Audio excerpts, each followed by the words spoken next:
Breaking news now out of the nation's capital. A cabinet resignation just coming in after strong words from the president. Those comments coming as the president also talks about the response of hurricane-ravaged Puerto Rico. Local 10's D.C. Bureau Chief Ross Palumbo live at the White House covering all of it. Ross. Well, Louie and Lori, Health and Human Services Secretary Tom Price has resigned. The president has just accepted that resignation. It will take effect tonight at midnight. All this coming after Price spent hundreds of thousands of dollars on private charter flights around the entire country when much cheaper commercial flights were available. The president clearly losing faith in Price over the last several days. In fact, listen to what he had to say just a few moments ago.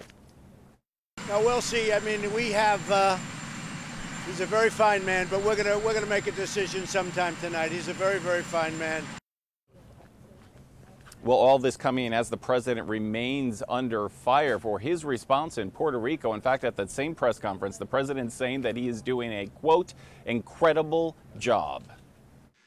I'd like to begin by sending our thoughts and prayers to the people of Puerto Rico. The president with heartfelt words for Puerto Rico. This after the acting DHS secretary shocked many in the middle of this crisis, with 16 dead, millions without power and water and food, by saying this. It is really a good news story in terms of our ability to reach people. The mayor of San Juan outraged. Damn it, this is not a good news story. This is a people are dying story. This is a life or death story. There's a truckload of stuff that cannot be taken to people's story.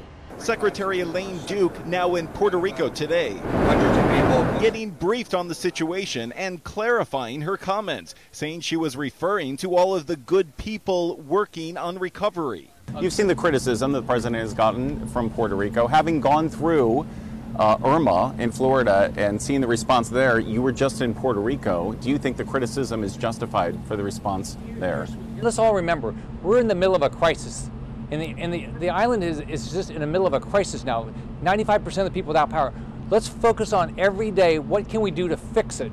And then after the fact, we ought to step back and say to ourselves, how can we do this better? Florida Governor Rick Scott meeting with the president today after touring the damage in Puerto Rico with Governor Rosselló less than 24 hours ago. We're going to do everything we can to help Puerto Rico. Scott has already offered to send some of the state's 6,000 National Guard troops to help with infrastructure rebuilding, even to help those who relocate to Florida. Do you imagine large numbers of Puerto Ricans will be relocating now to Florida?